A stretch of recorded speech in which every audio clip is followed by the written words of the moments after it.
waiting for the next phase of the indigo extraction process. The Japanese indigo continues to grow, and it's starting to bloom.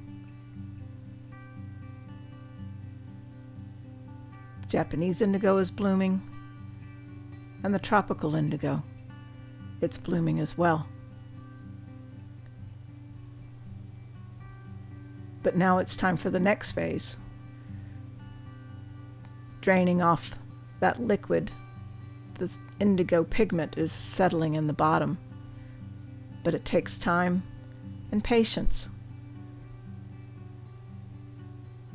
Now it's time to strain off some of that liquid, working my way down to that blue gold, that gorgeous blue pigment that's resting at the bottom.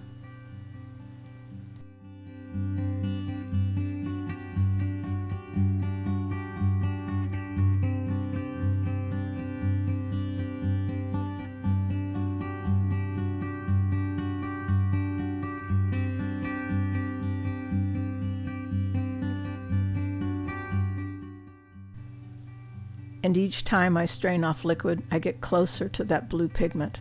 It's starting to get thicker. And it's time to switch it into a little bit smaller bucket. There was a little bit of the lime left in the bigger bucket, and so now I'm going to stir that up and get all of the rest of the thicker pigment that's still at the bottom, and then transfer it into this smaller bucket. It's definitely a process, and it'll take time, but it's going to be worth it.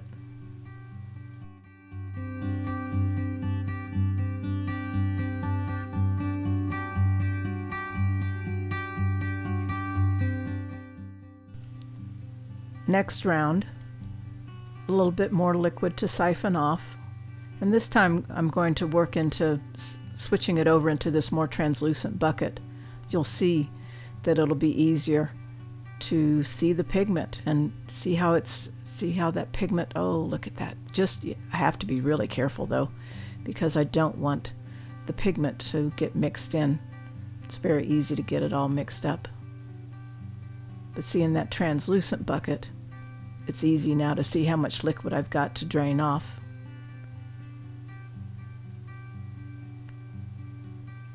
And after each pour, after each time I siphon off more liquid, it gets small, the quantity gets smaller and smaller, and the indigo dye gets more and more concentrated.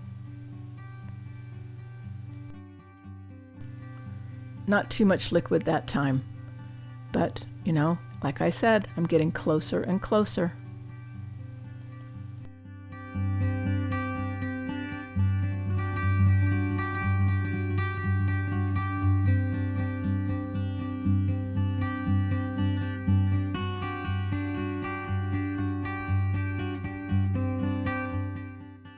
Now the days are starting to turn into weeks as I wait for the dye to settle.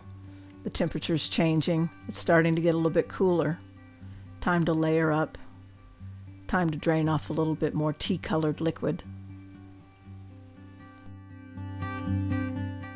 Always being careful not to get too much of that indigo pigment into the strained off liquid. Not very much this time, just a tiny bit. But now I'm going to pour it into an even smaller container. I think that'll fit. It looks pretty close. And you can see that it's thicker each time as it gets closer and closer down to the final stages of extracting the pigment. Perfect fit into that little container.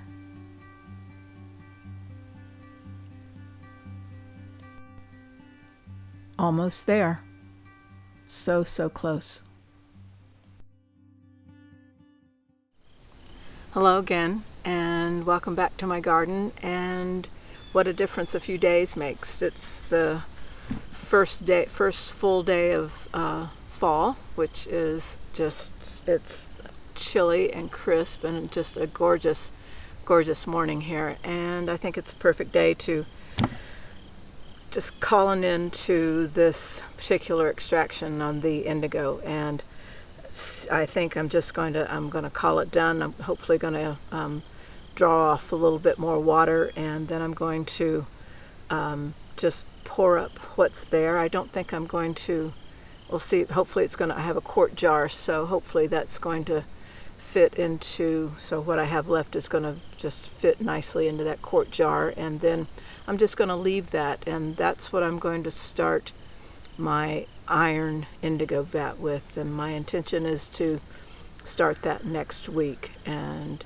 so this is Thursday, I think the 23rd, and it's been a month since I started this whole process, and it's, you know, it takes as long as it takes. That's the thing with indigo, you can't rush it, and it's always an exercise in patience. So let's see what it looks like, and I'm going to get my jar.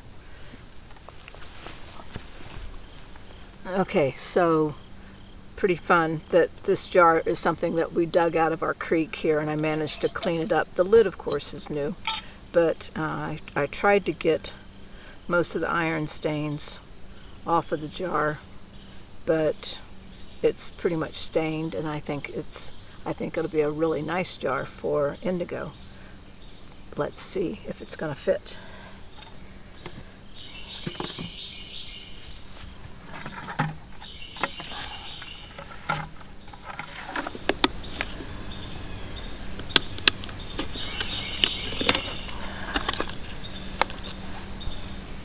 I think that should fit. I'm going to stir this up. That's beautiful. And I should probably have a funnel for this, but I don't. So we'll do this.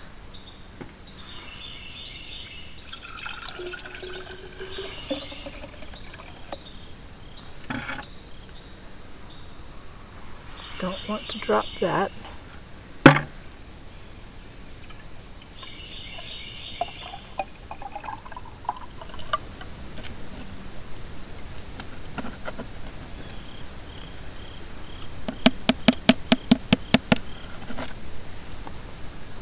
That's probably pretty good. Oh boy, beautiful. Don't want to waste any of that. Perfect, a perfect quart. Yeehaw. Success. And so the next thing is to start a vat, and that'll be a whole separate little video, because I want to, hopefully break this down into accessible bits and not be too long and involved. But what's next will be, I'm going to let my indigo go to seed, I think, or most of it. I definitely want to grow the Japanese indigo again next year, and not the Sufruticosa, because it's been growing all summer, and I should have gotten 2 harvests, and it should have been 6 feet tall. So this is not the climate for the tropical indigo. I think I might just focus on the Japanese indigo from here on out, because it seemed really well acclimated to this climate, and especially the seeds that I'll harvest from this will be for this climate, and I think that's where I'm going to go from here. But that's it for this one, and